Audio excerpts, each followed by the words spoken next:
코로나19 하루 확진자 103명. 지난 8월 14일 금요일의 기록이고 이날은 2차 감염 대확산의 시작일이 됐습니다. 오늘은 그로부터 26일이 지난 날입니다. 만 한 달이 다가오는 내내 거리 두기는 강화됐고 이제는 어디서 어떻게 감염될지 모르는 불안한 나날을 보내야 하게 됐습니다. 사실 그 전까지 우리 경제는 희망의 축포를 쏘아대고 있었습니다. 방역은 잡을 만큼 잡았다라는 생각 아래 경제를 살리기 위한 부양책에 더 큰 관심이 쏠려 있었습니다. 하지만 지금은 상황이 다르죠. 전문가 집단의 평가도 일제히 뒤바뀌고 있습니다. 그렇다면 자세한 상황이 어떻고 또 극복을 위한 대안은 없을지 따져보겠습니다. 조경엽 한국경제연구원 선임연구위원 나왔습니다. 박사님 안녕하십니까? 예, 안녕하십니까? 네, 일단 전문가 집단 중에 국책연구기관인 KDI의 경제평가부터 좀 짚어보겠습니다. 다시 부정적으로 바뀌었는데 코로나19 사태 직후 5개월 연속으로 경기 위축을 언급했다가 지난달에는 조금 완화된 표현을 쓰고 다시 한 달 만에 이번 달에 또 부정적인 표현을 쓰기 시작했습니다. 긍정평가가 그러니까 채 한 달을 가지 못했습니다. 예, 이제 실제적으로 7월과 8월에는 이제 코로나 사태 이후 처음으로 좀 긍정적인 지수들이 좀 나왔습니다. 그러다가 이제 8월 중순 이후에 이제 2차 확산이 되면서 경기가 다시 위축이 되고 있는데요. 7월에 이제 경기 동향 지수라든가 선행 지수, 그다음에 소비자 심리 지수가 이제 약간이나마 이제 올라가는 추세를 보였었거든요. 예. 그다음에 취업자 수 같은 경우에도 이제 감소폭이 축소가 되고. 수출도 이제 두 자릿수 감소해서 이제 한 자릿수 감소로 이제 줄어들고 그래서 긍정적인 신호가 있었는데 8월 중순 이후 이제 코로나가 재확산되고 이제 사회적 거리 두기가 이제 강화되면서 서비스업을 중심으로 해서 이제 경기가 상당히 위축이 되고 있습니다. 그리고 이제 미국과 이제 유럽 등에서 이제 소비가 살아나면서 수출이 좀 좋았었는데 예. 이들 지역에서 이제 감염자 수가 다시 좀 증가하는 모습을 보이고 있거든요. 그래서 수출도 이제 안 좋을 것 같은 이제 모습을 보이고 있어서 좀 상당히 걱정스러운 상황입니다. 네, 그 제일 지금 큰 경기 위축 진단의 이유 중에 하나가 소비 급감입니다. 실제로 8월 중순 이후에 신용카드 매출액이 12% 감소했다라고 하는데 확실히 좀 1차 유행 시기와 비슷할 정도로 소비가 얼어붙는 모습이에요.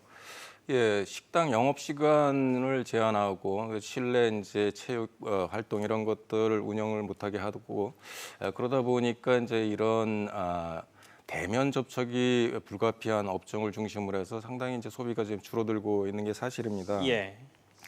KDI 보고서에 따르면 이제 수도권에서 사회적 거리두기가 2단계로 실시되면서 8월 19일부터 이제 8월 말까지 말씀하신 대로 이제 카드 매출액의 12.1%나 이제 감소를 했는데요. 예.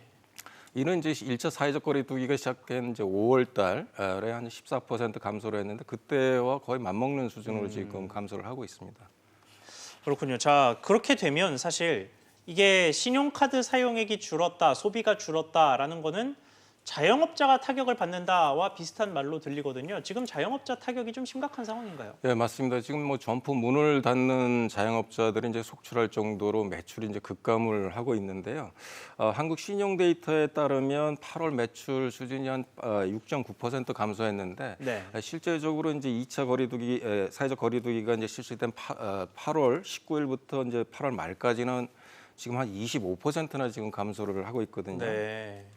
지역별로 보면 이제 서울이 이제 38%로 이제 가장 큰 폭으로 이제 감소를 하고 있고 전남, 경기, 충북, 충남 등 이제 이런 지역들에 한 25% 정도씩 이렇게 감소를 하고 있습니다.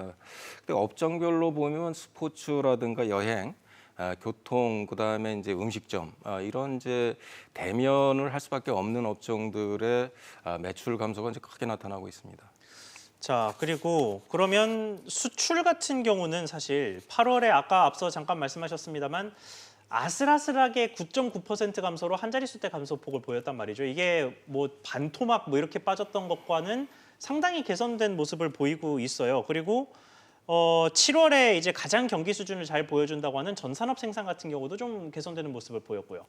그래서 이게 그러니까 줄어드는 소비로 인한 내수 충격과 그나마 개선되고 있는 수출 지표 이게 괴리가 좀 있다 이런 느낌이 드는데 어떻습니까? 우선 뭐 소비가 워낙 급감을 하다 보니까 이제 다른 지표들이 이제 좋아 보이는 측면이 좀 있거든요. 그런데 예. 이제 따지고 보면 수출도 말씀하신 대로 이제 좋아진 건 사실입니다. 일평균으로 따지면 이제 3.8% 감소할 정도로 상당히 이제 수출이 이제 개선이 되고 있는 모습을 보이고 있지만 실적 내부를 보면 이제 반도체라든가 가전, 바이오 헬스, 컴퓨터 이런 이제 수출을 주도하는 업종을 빼고 나면 뭐 한 11개 업종들은 뭐 수출을 주도하는 주요 업종들은 계속해서 수출이 좀 크게 감소를 하고 있거든요. 네. 그다음에 지역별로라도 이제 중국이나 유럽, 미국 등의 이제 수출 감소폭이 크게 줄어들긴 했지만 동남아시아나 중남미로의 수출은 계속해서 큰 폭으로 감소를 하고 있고 유럽이나 미국 같은 경우에도 아까 말씀드렸듯이 이제 코로나가 또 좀 늘어나는 측면이 있기 때문에 앞으로도 이제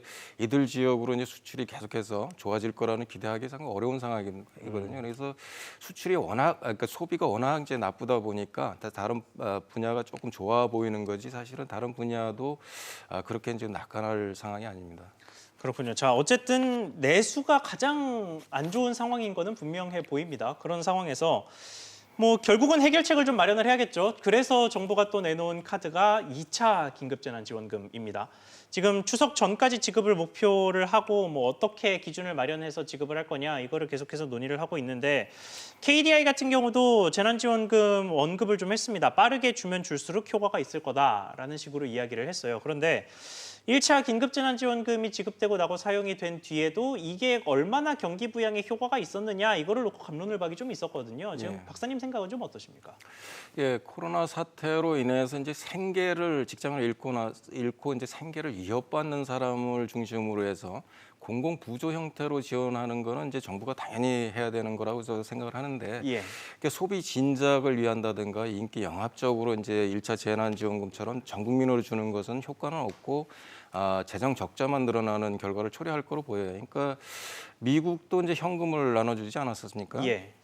그런데 이제 이게 현금 나눠준 것이 경기 부양 효과가 있는지를 분석한 보고서를 보면은 지원금의 한 40%는 이제 소비를 위해서 쓰고 나머지 한 60%는 저축을 한다든가 아니면 빚을 갚는 데 쓴 거로 이제 나타나고 있거든요. 그리고 우리나라 같은 경우에도 이제 30% 정도는 재난지원금 때문에 과거에 소비하는 것보다 좀 더 썼다 이렇게 응답을 하고 있고 예. 70%는 이제 그냥 과거 수준으로 썼다 이렇게 대답을 합니다. 다시 말해서 내가 쓸 돈을 이제 정부가 지원금을 주니까 그걸로 쓴 거거든요. 다시 말해 그 구축 효과가 나타나서 소비 진작 효과는 그렇게 크지 않은 걸로 나타나고 있거든요. 그래서 소비 진작을 위해서 그 재난지원금을 나눠주는 거는 뭐 그렇게 효과가 없다고 생각을 하고요. 특히 또 이게 사회적 거리두기를 통해서 거리두기를 이제 국민들에게 강요를 하고 있는 상황에서 또 재난지원금을 주면서 소비해라. 이건 이제 또 모순되는 측면이 있거든요. 그래서 네. 어떤 소비 진작이나 경기 진작을 위해서 재난지원금을 줄 것이 아니라 이와 같이 이제 생계를 위협받는 사람들이 를 도와주는 차원에서 이들한테 집중하는 건 맞다고 생각합니다. 그렇군요. 자, 그래서 실제로 정부가 좀 타격을 받은 자영업자, 소상공인, 뭐 특수고용직 이런 분들을 중심으로 해서 재난지원금을 지급하겠다라는 식으로 방침을 정한 것으로 보여요.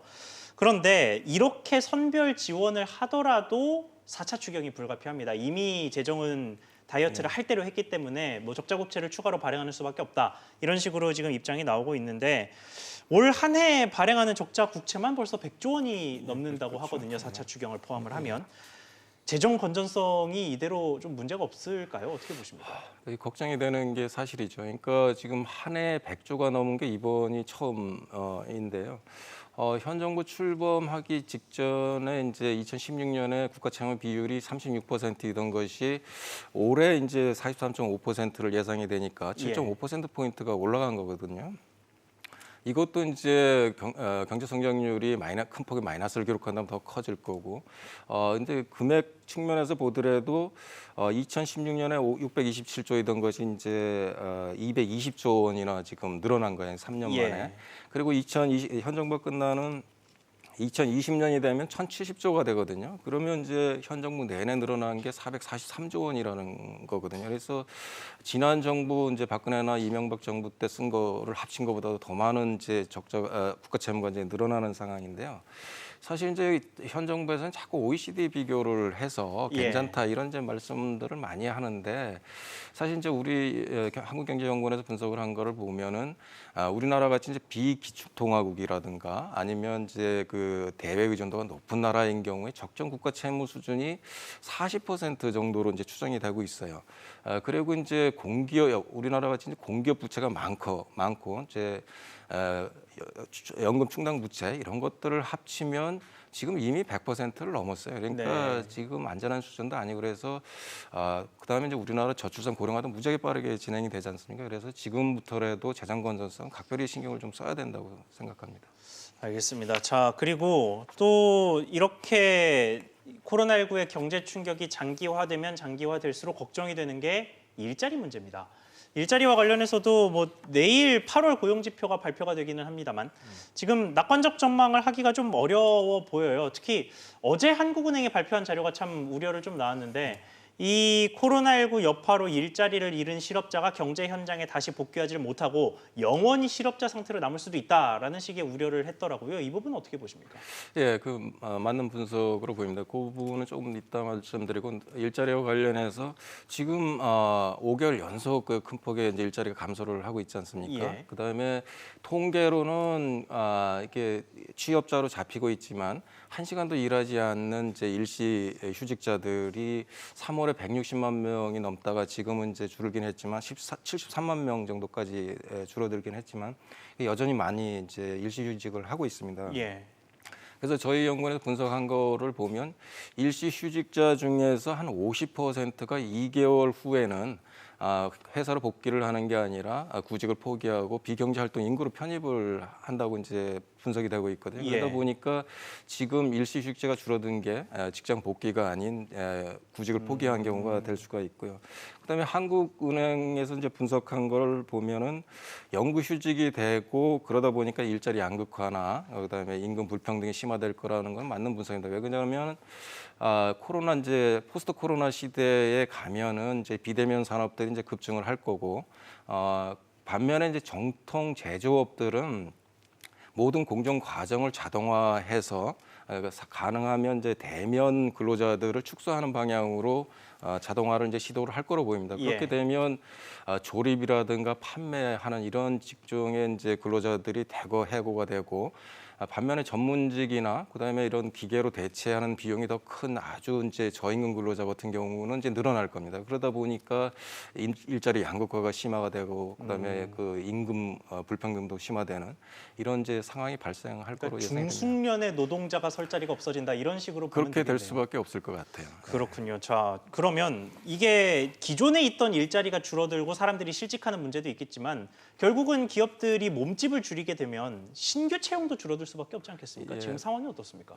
예, 지금 뭐 설문조사 한 거를 보면 아주 시계 제로라 할 정도로 이 고용 시장이 아주 암울한데요. 특히 이제 그 청년 일자리가 문제죠. 예. 그러니까 설문조사를 한국경제연구원 설문조사를 보면 한 대기업의 한 50%가 이제 신규 채용 계획이 없다 이렇게 대답하고 24%가 계획을 수립하지 않았다고 24%가 이제 신규 채용 계획이 없다 이렇게 예. 발표를 합니다. 그러니까 대기업의 4곳 중에서 3곳은 신규 채용을 안 하겠다고 이제 응답을 하고 있고 그 중에 이제 25% 신규 채용을 할 기업 중에서도 한 24%는 이거 24% 정도만 더 이제 신규 채용을 늘리겠다 이렇게 이제 대답을 하고 있습니다. 네. 그러니까 청년 실업난이 이제 앞으로 하반기는 훨씬 더 심화될 거로 보이는데 이게 이제 대부분 이유가 경기가 워낙 나빠진 이유도 있지만 사실은 또 정규직화를 채용을 하게 되면 해고가 상당히 어렵고 그다음 최저임금이나 근로시간 단축 뭐 이런 것들이 영향을 미치는 것 같아요. 그래서